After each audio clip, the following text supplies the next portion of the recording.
Hello everyone, welcome back to another blog. Weekend with Avanina. Let's do some cleaning and makeover. So before we start, Netflix taki adum animation ama thadoga thammani adum music ka taba mokhogi mokone ka taraga thabak tawsin hena nungaye. Right there on top of the moon.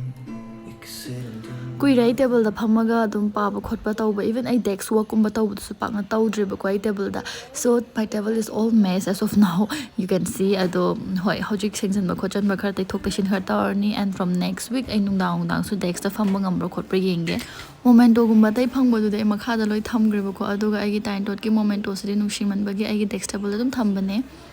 As of me, room gumba clean tau thokpa dagi makeover gumba tawbase it's a kind of therapy aduna ingonda wakhan gumba yang thokpa nungai bo oye.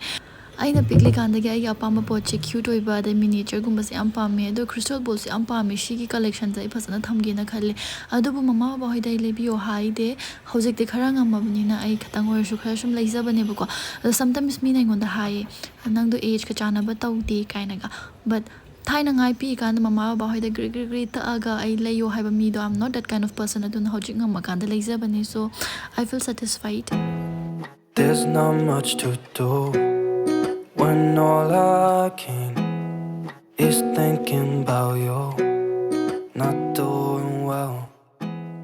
don't know where you are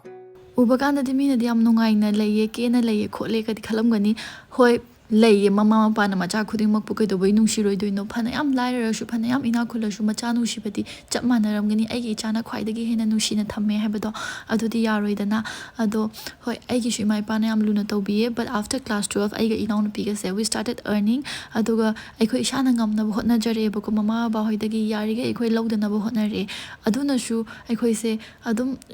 shuning ba phaw ba do adumain oe ba yam pamper tawraga budi thambi adu pamper tawraga su it's like hotna ning ba mawong da paisa tange akhoi su ngamni har ke thuaga leibdo du mind oi deba aduna ai ka da yam uri ba poche ge se they are mostly from my hard earned money aduga hoi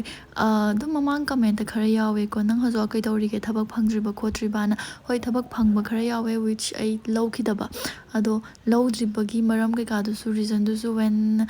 the time is right I hairak padum yabri yenge recently something strike on my mind people pleaser oi da bidesha ni shada hana focus piraga main priorities is self ta hana people darkar yam oye na khoi su people pleaser oi ru no hojiki oina because people pleaser oiraga nangi nasage destination do mi gi makhuta thamba gi type tawbo do adu ka shu kana da bane.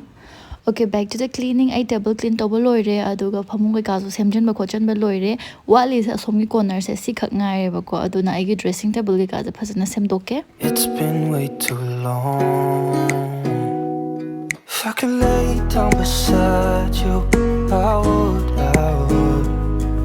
Giveaway gi result su mathang hapta da result out oina to sis result out kai pe khagi type ta gi result out tong na ba taw se ba ko aduga ai giveaway si da participate to bi ba gi yamasu yamdru loina ma ta thank you very much aduga ke ha gani makha tarak ba giveaway su dum to ge kai gino ha gan aingon da phangba pot khai do aingon da khak lei du shuruk mayam da dum share to ba ai da na adugi ne 90 years and a skincare expertise surak laba Dr. Setsky rosemary and redensil hair serum ze mayam ucharam ge hair fall yam to ba aduga top hair problems mayam le rak ba gi one stop solution se gi rosemary and redensil hair serum se si habit used to be yo texture di yam thina lightweight oi aduga taira kan da non greasy oi aduga yam thuna su chupsan ba do adu oi taira ga ne khoina dum tham doine ba ado ko nong thadok doine haidi nong ngalaga thandok ba do mai to doine after all loinamak suitable for all scalp doina phazana season aragadi visible results 84 days ki manung da uba phange because this is a one step solution to reduce your hair fall boost hair growth and improve scalp and hair health.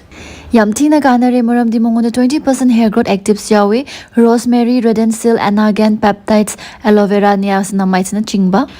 samse yam phana amadi sam phazana hoba haibase healthy scalp layer kandani aduna mayam su Dr. Setsky rosemary and redensil hair serum se happy try to haninge Amazon Nykaa Flipkart amadi purple da su phange adugi shu mathakta Dr. Sets masagi website ta su phange kai gumbai gi code teresa 2024 se use to biragati 20% extra off hena phangdoine masagi website ta after all the products are free from paraben sulfate and cruelty free and vegan right there on top of the moon sit and do nothing.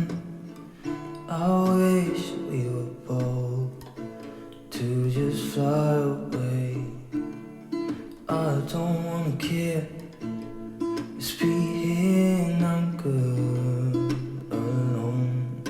Mama ꯃꯃꯥꯡꯒꯤ study ꯕ꯭ꯂꯣꯛꯇ ꯑꯩꯅ personalise note ꯁꯦꯝꯃꯦ ꯈꯣꯠꯂꯦꯅ ꯍꯥꯏꯕꯗꯣ ꯍꯧꯖꯤꯛꯇꯤ ꯑꯩ ꯁꯦꯝꯕ ꯂꯣꯏꯁꯟꯈ꯭ꯔꯦꯕꯀꯣ ꯍꯧꯖꯤꯛꯇꯤ ꯀ꯭ꯂꯥꯁꯀꯨꯝꯕ ꯌꯥꯎꯔꯒ ꯀ꯭ꯂꯥꯁꯀꯤ ꯅꯣꯠꯁꯀꯨꯝꯕ ꯑꯣꯏꯅ ꯁꯦꯝꯕꯗꯤ ꯀ꯭ꯂꯥꯁ ꯌꯥꯎꯔꯒ ꯅꯣꯠꯁ ꯏꯔꯒ ꯗꯦꯟ ꯄꯨꯔꯥ ꯑꯣꯏꯅ ꯇꯧꯕꯗꯣ ꯏꯠꯁ ꯂꯥꯏꯛ ꯑ ꯀꯥꯏꯟ ꯑꯣꯐ ꯔꯤꯚꯤꯖꯟ ꯇꯥꯏꯞꯇ ꯑꯣꯏꯅ ꯆꯠꯂꯦ. I'll be okay, miss you like an old friend. Too scared now, thinking I should call up all night.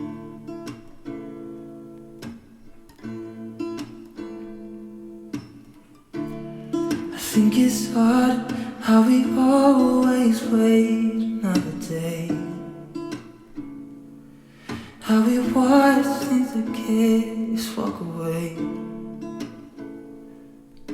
ꯂꯟꯆꯇꯤ ꯃꯃꯥꯅ ꯑꯗꯨꯝ ꯄꯨꯕꯤꯔꯛꯑꯦ ꯇꯤꯐꯤꯟꯁꯦ ꯍꯥꯏꯗꯤ ꯑꯩꯗꯣ ꯍꯦꯚꯤ ꯕ꯭ꯔꯦꯛꯐꯥꯁ ꯇꯧꯔꯒ ꯂꯥꯛꯑꯦꯕꯀꯣ ꯑꯗꯨꯒ ꯂꯟꯆꯁꯦ ꯈꯔ ꯂꯥꯏꯛ 1-2 ꯑꯗꯨꯋꯥꯏꯗ ꯑꯗꯨꯝ ꯆꯥꯕꯒꯤꯀꯣ ꯈꯔ ꯊꯦꯡꯅ ꯃꯃꯥꯅ ꯊꯤꯟꯕꯤꯔꯛꯑꯦ ꯑꯗꯣ ꯑꯩꯗꯤ ꯀꯩꯅꯣ ꯇꯧꯋꯤꯉꯣ ꯈꯨꯠꯅ ꯆꯥꯕꯅ ꯍꯦꯟꯅ ꯅꯨꯡꯉꯥꯏ ꯍꯥꯏꯕ ꯑꯗꯣ ꯉꯁꯤꯗꯤ ꯃꯃꯥꯅ ꯍꯩꯅꯧ ꯑꯆꯥꯔꯁꯦ ꯑꯩꯈꯣꯏ ꯌꯨꯝꯗ ꯁꯦꯝꯖꯕꯅꯦꯕ ꯍꯩꯅꯧ ꯑꯆꯥꯔꯁꯤꯁꯨ ꯍꯥꯞꯄꯤꯔꯛꯑꯦ. Let's live down by the water, watch it come and go. I wish we were both to like sail away.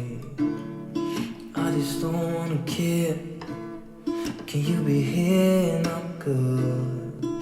alone? I'll be okay, miss you like an old friend. Too scared now, thinking I should call up all night.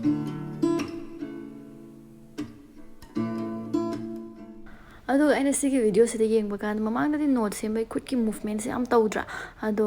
ꯁꯤꯒꯤꯁꯤꯗꯗꯤ ꯑꯩ note ꯁꯦꯝꯕꯗꯤ ꯑꯗꯨꯝ ꯍꯟꯊꯔꯦꯗꯅ ꯆꯥꯡꯁꯦ ꯑꯗꯨꯒ ꯄꯥꯕ ꯈꯣꯠꯄꯅ ꯍꯦꯜꯂꯛꯄꯅꯤꯅ ꯈꯨꯠꯀꯤ ꯃꯨꯚꯃꯦꯟꯒꯨꯝꯕꯁꯦ ꯌꯥꯝ ꯌꯥꯎꯗꯦꯕ ꯑꯗꯣ ꯚꯤꯗꯤꯑꯣꯗꯗꯤ ꯐꯖꯗꯕꯗꯣ ꯑꯗꯨ ꯑꯣꯏꯌꯦꯕ ꯑꯗꯨꯅ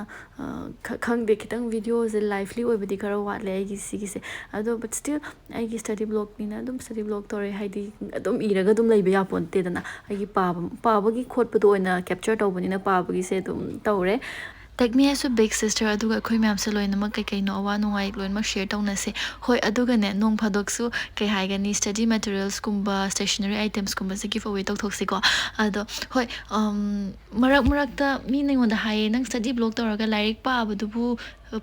ꯄꯥꯅꯤꯡꯉꯥꯏꯕꯨ ꯂꯩꯔꯤꯕꯣ ꯀꯥꯏꯅꯒ ꯍꯥꯏꯔꯛꯑꯦꯕꯀோ ꯑꯗꯒꯤ ꯀꯔꯤ ꯀꯦꯖꯤ ꯀꯩꯀꯥ ꯌꯥꯝ ꯌꯥꯎꯕꯅꯦ ꯑꯩ ꯃꯃꯥꯡꯒꯤ ꯚꯤꯗꯤꯑꯣꯗ ꯀꯃꯦꯟ ꯈꯔꯗ ꯑꯗꯣ ꯑꯩ ꯌꯥꯝ ꯊꯣꯏꯅꯁꯨ ꯄꯥꯁꯜꯂꯨꯗꯦ ꯍꯥꯏꯐꯦꯠꯇꯤ ꯌꯦꯡꯉꯝꯃꯒ ꯇꯧꯔꯤꯁꯦꯅ ꯈꯜꯂꯦꯕꯀꯣ ꯑꯗꯣ ꯍꯣꯏ ꯑꯩꯒꯤ ꯑꯣꯄꯤꯅꯤꯌꯟ ꯍꯥꯏꯔꯝꯒꯦ ꯁ꯭ꯇꯗꯤ ꯕ꯭ꯂꯣꯛꯁꯦ ꯑꯩꯒꯤꯗꯤ ꯌꯥꯝ ꯄꯥꯝꯃꯦ ꯁ꯭ꯇꯗꯤ ꯕ꯭ꯂꯣꯛ ꯅꯝꯕ ꯁ꯭ꯇꯗꯤ ꯕ꯭ꯂꯣꯛ ꯌꯦꯡꯕ ꯑꯗꯨꯒ ꯁ꯭ꯇꯗꯤ ꯕ꯭ꯂꯣꯛꯁꯦ ꯅꯝꯃꯒꯗꯤ ꯑꯩꯉꯣꯟꯗꯁꯨ ꯂꯥꯏꯔꯤꯛꯁꯨ ꯄꯥꯕ ꯍꯦꯟꯒꯠꯆꯩꯗꯅ ꯑꯗꯨꯒꯤꯅꯦ ꯑꯗꯨꯒꯤ ꯗꯖꯟ ꯃꯤꯟ ꯗꯦꯠ ꯑꯩꯁꯤꯅ ꯄꯨꯔꯥ ꯑꯣꯚꯔꯑꯣꯜ ꯄ꯭ꯔꯤꯊꯤꯕꯤꯒꯤ ꯇꯣꯞꯄꯔꯅꯦ ꯍꯥꯏꯕꯗꯤ ꯅꯠꯇꯦ ꯑꯩꯉꯣꯟꯗ ꯅꯨꯡꯉꯥꯏꯌꯦ and something which is good if I do something good it doesn't mean that I am the best in that field aduga I'm trying to improve myself I'm trying to grow myself adunebako aduga aidi adum layedana site so aidi earning tawbanina